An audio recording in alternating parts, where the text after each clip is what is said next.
آیت الکرسی پڑھنے والے بندے کی شیطان سے حفاظت ہوتی ہے، فرشتہ اس کی حفاظت کرتا ہے۔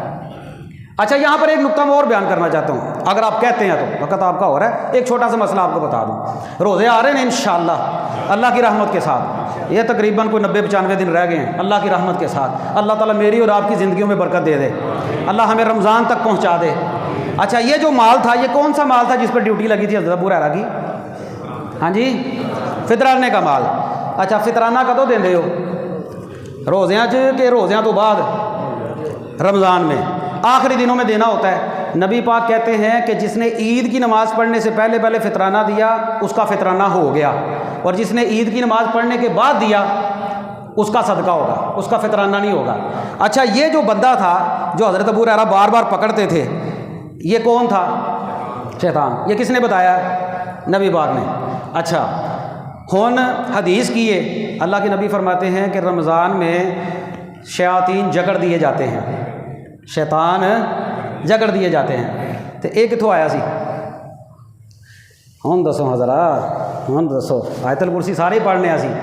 ہم تو کہتے ہیں کہ رمضان میں شیاطین جکڑ دیے جاتے ہیں۔ بھائی سوال ہے، فطرانے کا مال ہے، رمضان کا مہینہ ہے، شیطان آیا ہے انسانی شکل میں مال اکٹھا کر رہا ہے، تو یہ شیطان رمضان میں کدھر سے آ گیا؟ سوال ہے نا اصل میں، بتا سکتا ہے آپ میں سے کوئی؟ جی جی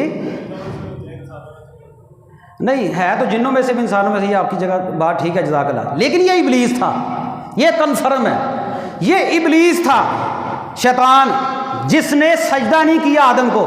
چلیں ٹائم تھوڑا مختصر آپ کو بتا دوں، علمی بات ہے۔ اچھا جنگ بدر کب ہوئی تھی؟ 17 رمضان۔ حدیث میں آتا ہے، تفسیروں میں لکھا ہے کہ شیطان جنگ بدر میں بھی آیا تھا، چودھریاں دے سامنے آیا سی، چودھری نے آتا سی انسانی شکل چاہ کے، انہوں نے کہا او چک چھڑو پھٹے مسلمانوں دے، مار چھڑو، ککھ نہیں رہنا چاہیے نا، بدل دو پھڑ کے سب کو، برباد کر دو ان مسلمانوں کو، کام ختم کر دو ان کا۔ انہوں نے کہا تو کون ہے؟ میں فلاں علاقے کا چودھری ہوں۔ وہ انسانی شکل میں آیا تھا۔ جنگ بدر بھی رمضان میں ہوئی ہے، شیطان وہاں پر بھی آ گیا تھا۔ حدیث کہتی ہے شیاطین کو جکڑ دیا جاتا ہے، لیکن شیطان تو آ رہا ہے۔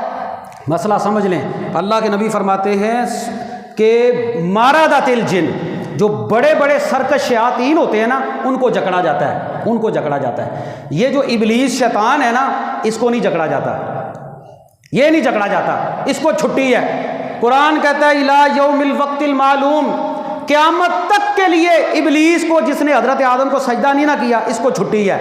اب ہوں تو میں دساں کہ اے روزیاں بھی لوکی نماز کیوں نہیں پڑھتے؟ پتہ لگ گیا جے؟ ہوں پتہ لگ گیا جے؟ اے روزیاں بھی اسی مسلمان کیوں نہیں مسلمان بنتے؟ ہوں پتہ لگ گیا جے؟ یہ اپنا کام کرتا رہتا ہے، وڈا ہے نا، تو ویسے بھی انہیں جڑی محنت کی ہوتی ہے نا وہ محنت ضائع نہیں جاتی، وہ پھر ایک مہینہ کام کرتا رہتا اپنا اثر۔ تو سمجھ ہی آئی قرآن و سنت کے مطالعہ سے کہ شیاطین میں سے جو بڑا شیطان ہے نا یہ رمضان میں بھی اگر چاہے تو آ سکتا ہے، اگر چاہے تو آ سکتا ہے۔ دو والے میں نے آپ کو دے دی ہیں، جنگ بدر میں بھی آیا تھا اور یہ فطرانے کا مال بھی اکٹھا کرنے کے لیے آیا تھا۔ اور فطرانہ تبھی ہے نا جب روزے فرض ہو گئے تھے، روزوں فرض ہونے کے بغیر تو فطرانہ ہو ہی نہیں سکتا۔ بعض نے یہ کہا ہے کہ یہ پہلے کی بات ہے، لیکن اصل بات یہی ہے، قرآن کہتا ہے اس نے اللہ سے کہا تھا اللہ مجھے مہلت دے دے قیامت تک کے لیے، اللہ نے اس کو مہلت دے دی، اور مہلت قیامت تک کے لیے، جا کوئی پکڑ نہیں دے رہی، جتنا جی چاہتا ہے لوگوں کو گمراہ کر لے، لیکن میرے جو بندے ہیں وہ تیرے قابو میں آنے والے نہیں، جڑے میرے بندے نے تیرے قابو آنے والے نہیں۔ ہوں یہ دسو تسی اللہ دے بندے ہو کہ شیطان دے بندے ہو؟ صحیح دسیا جے؟ اچھا تسی یہ پچھلے جمعے میرے ایک وعدہ کیتا سی، ہاں جی پچھلے جمعے تسی میرے ایک وعدہ کیتا سی ہاتھ کھڑا کر کے کہ اسی ٹائم نہ آواں گے، کیا سی کہ نہیں کیا سی؟ ہیں ہوں دسو پھر اسی کدے بندے ہیں؟ کدے بندے ہیں؟ جو آ گئے ہیں اللہ آپ کے لیے مبارک کرے۔ مسجد میں بیٹھ کر وعدہ انسان کرتا ہے اور پھر وعدہ خلافی کرتا ہے، حیران کی بات ہے کہ مسجد میں بیٹھ کر وعدہ کر رہے ہیں کہ اسی ٹائم نہ جمعہ پڑھیا کرا گے، وہ میں صحیح کیا سی نا ہاتھ کھڑا کرو جنہیں جنہیں نہیں آنا۔ اللہ کے بندو سمجھو بات کو، شیطان نے زور لگا دینا ہے اور یہ کام نہیں ختم ہونے، یہ تیری زندگی ختم ہو جائے گی، تیرے کام نہیں ختم ہونے۔ اور اگر کسی کے ختم ہو گئے نا مجھے بتائیں، وہ بندہ جو دنیا میں سارے کام ختم کر کے گیا ہے، کسی کے پورے نہیں ہونے، کوئی نہ کوئی رہ ہی جاتا ہے، رہ ہی جانا ہے۔ مزہ تو تب ہے جب اپنے لیے تیاری کر کے جائے۔ تو اللہ تعالیٰ سے دعا ہے اللہ ہمیں سمجھنے کی توفیق عطا فرمائے۔ اچھا یہ آیت الکرسی کی فضیلت یہ باتیں ساری کیوں کی؟ یہ اس لیے کی اللہ کی توحید بیان کرے۔